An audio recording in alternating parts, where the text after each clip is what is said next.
ऐसे मदारिस के जहाँ दोनों तरह की तालीम होती है, दीनी मजहबी और असरी तालीम होती है, उसको आहिस्ते आहिस्ते बंद कर दिया जाए। कॉलेजेस में एक एक सब्जेक्ट के दो दो तीन तीन चार चार लेक्चर प्रोफेसर्स थे। हम लोगों ने जो यहाँ देखिए, उर्दू दूसरी सरकारी ज़बान है, तो इसका मतलब है कि आहिस्ते आहिस्ते यह ढांचा ढह जाए। और शमशुल हुदा मदरसा की तारीख बहुत पुरानी है। जो बजट सेशन आने वाला है, क्या उसमें आपने इस मुद्दे को रखा है? इस इशू नमस्कार, आदाब, सत श्री अकाल। लाइव नेशन 7 में आपका स्वागत है। मैं शादाब मलिक।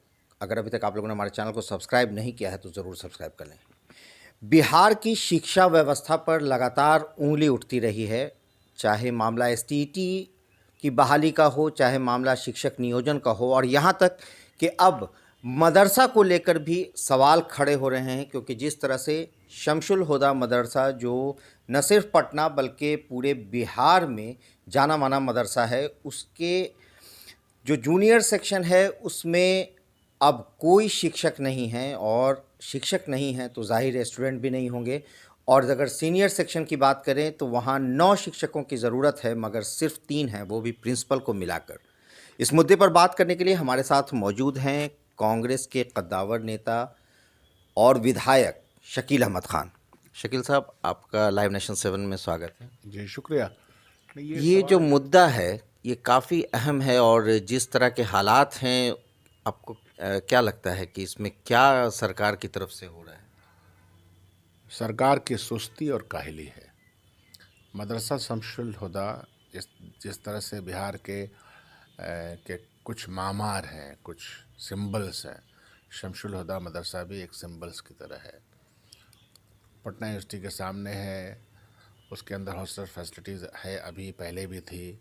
जब हम लोग पटना यूनिवर्सिटी में पढ़ते थे तो शमशुल हुदा में बाज़ाब्ते पढ़ाई होती थी और एक अच्छा सेक्शन वहाँ पढ़ता था।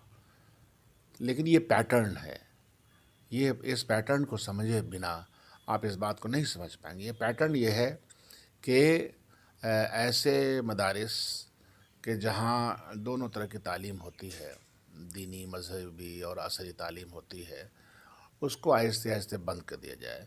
वैसे तो सूरत हाल सरकारी स्कूल और सरकारी हाई स्कूल और कॉलेजेस और यूनिवर्सिटीज़ की भी अच्छी नहीं है।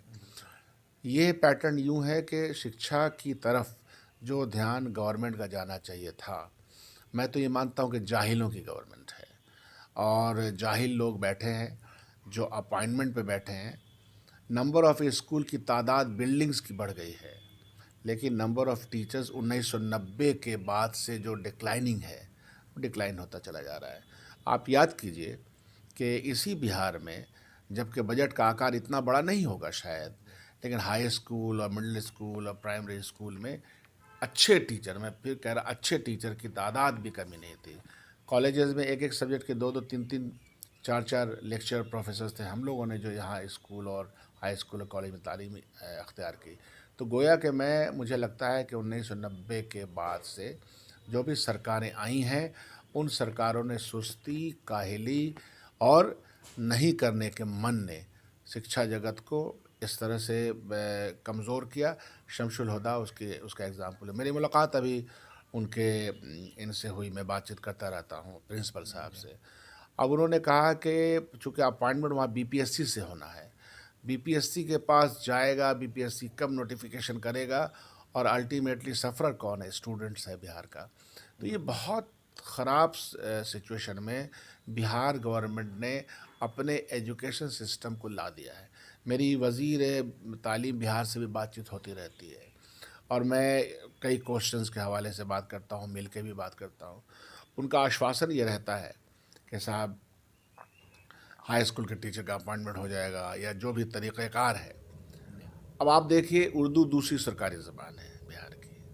अगर primary school, middle school, high school और कॉलेजेस में एक एक टीचर की भी बहाली हो, क्योंकि बुनियादी बात यह है कि अगर कोई स्टूडेंट, कोई बच्चा उर्दू पढ़ना चाहता है, बहैसियत दूसरी सरकारी ज़बान भी है यहाँ और उसकी मादरी ज़ुबान है, तो एक टीचर का होना लाजमी है वहाँ, लेकिन वो भी यहाँ पूरा नहीं होता है। गोया के मिला जुला करके सुस्ती और काहली, जो मैं बार बार कह रहा है, और एक तरह से डिस्क्रिमिनेशन का शिकार। आपने शुरुआत में कहा कि खासकर अगर मदरसा की तरफ आप कि मतलब गवर्नमेंट का रुझान कम है, या फिर कहें कि उनका एक प्लानिंग है कि धीरे धीरे ये ख़त्म हो जाए, तो इससे क्या मुराद है कि मतलब क्या इसको जानबूझकर नज़रअंदाज किया जा रहा है? जो हालात पैदा हो रहे हैं इसलिए कि मदारिस इस्लामिया जो मदरसा बोर्ड के अंदर भी आता है, उसकी हालत तो मैं देख ही रहा हूँ। वहाँ कभी बिल्डिंग का पैसे नहीं जाता, बिल्डिंग कंस्ट्रक्शन का नहीं, शौचालय का नहीं। आप टीचर को एक तनख्वाह सी दे देते हैं, लेकिन वो टीचर किस बिल्डिंग में कैसा पढ़ा रहा है आपने उसकी तरफ कभी कोई ध्यान दिया?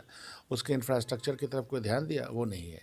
तो इसका मतलब है कि आहिस्ते आहिस्ते यह ढांचा ढह जाए और आहिस्ते आहिस्ते उर्दू ज़बान तबका या जो लोग असरी तालीम के साथ साथ अपनी अपनी जो शनाख्त की तालीम वो पढ़ना चाहते हैं, जिसका हक़ है उनको, वो ख़त्म कर दिया जाए। इसी तरह से तो ख़त्म होंगे। और शमशुल हुदा मदरसा की तारीख़ बहुत पुरानी है।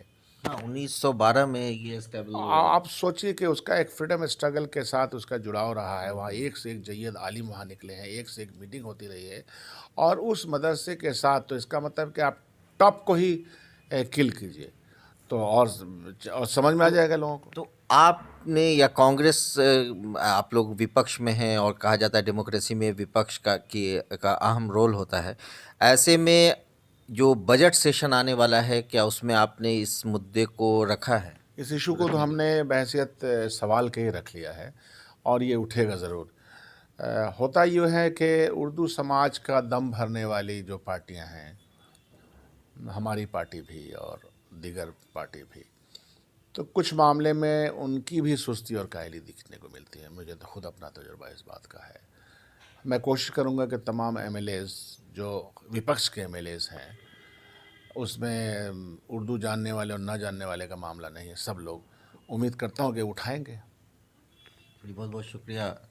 तो शकील अहमद ख़ान, इन्होंने ये बात साफ तौर से कही है कि बजट सत्र में इस मुद्दे को वो ज़रूर उठाएंगे, क्योंकि ये मुद्दा कोई छोटा मुद्दा नहीं, बल्कि बिहार का सेकंड लैंग्वेज उर्दू माना जाता है। ऐसे में जो मदरसा है वो बहरहाल शमशुल हुदा मदरसा एक तवारीख़ी मदरसा है, जो न सिर्फ पटना बल्कि बिहार में मुसलमानों के लिए एक अलग पहचान रखता है। बने रहे हमारे साथ, देखते रहे हमारा वीडियो। अगर आपको हमारा वीडियो पसंद आता है तो हमारे चैनल को ज़रूर सब्सक्राइब करें। फेसबुक के जरिए देख रहे हैं तो पेज लाइक करें, साथ ही ट्विटर हैंडल पर हमें फॉलो ज़रूर करें।